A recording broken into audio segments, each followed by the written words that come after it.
Wagwan, my people. Welcome to MX Breaks Lifestyle and Entertainment, where we bring you all the happenings in Ghana and around the world. Now, here's what we have for you today. Ghanaians compare Iona Rain to Ebony Rains. Kanye West plans for 2024, and the CDC eases no sail restrictions for boat cruises. I'm Kevoy Burton. Let's get right to it. Now, Iona Rain, an upcoming Ghanaian singer, is causing waves and controversy among the Ghanaian audience with her new song, Obra. The song holds several similarities to the late Ebony's song, Mama She. Due to how iconic Ebony Rains was, as well as her untimely passing, Iona's video has got several people talking. A lot of people have caught the similarities, but we want you guys to have a look and let us know what you think. The first video is Obra by Iona, and the second is Mama She by Ebony. Let's look at it.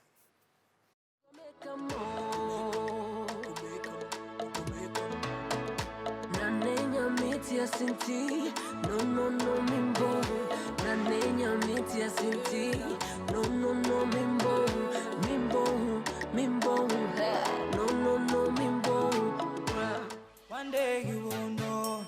These are the words of my mother. As I'm getting old, even now I remember. So I'm packing on my tools.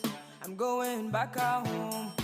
A young girl like me shouldn't be caught with an old school fool.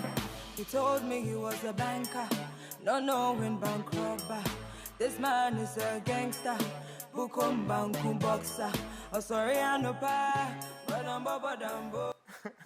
I mean, even the names are similar. So, Fiona Lamptey, a Ghanaian producer, has recently been hired as the new director of UK Features. Her roles include the identification of books, theatres, and other materials for development.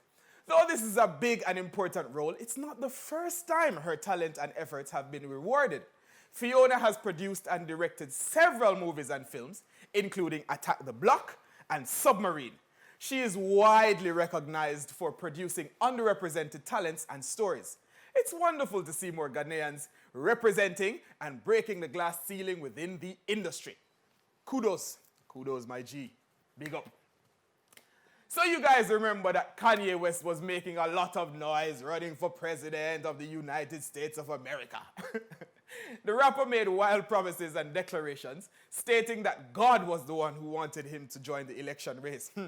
However, as several predicted, the presidential race didn't really include Kanye West. On the morning of election day, he sent out a series of tweets ending with pictures of himself voting for himself. His wife, Kim Kardashian, also shared that she voted, but she didn't make it clear who was her choice. That's a little bit of shade, eh?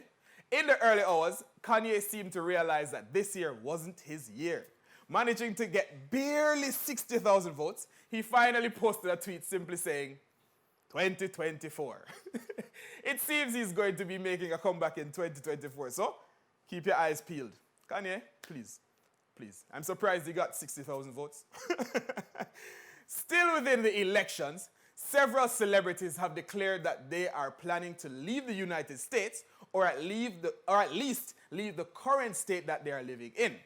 If the person they support doesn't win, celebrities claim that they are prepared to pack their bags and go.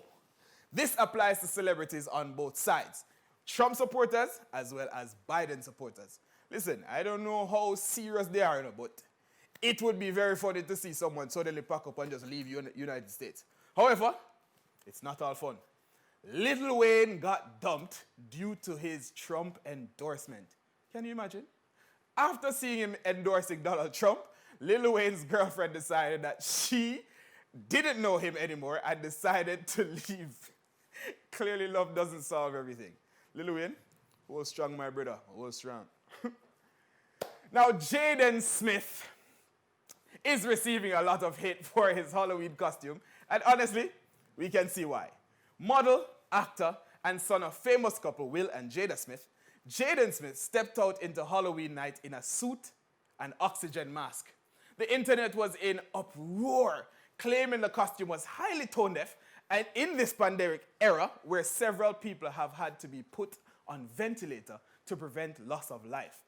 Jaden attempted to quell the hate by posting a picture of the movie Tenet, where a man can be seen in a suit with an oxygen mask. Though that may have not been his intention, the audience did not think it was justifiable. What do you think, guys? What do you think? Was it tone deaf? I don't know. Have you ever been on a cruise or wanted to do just that?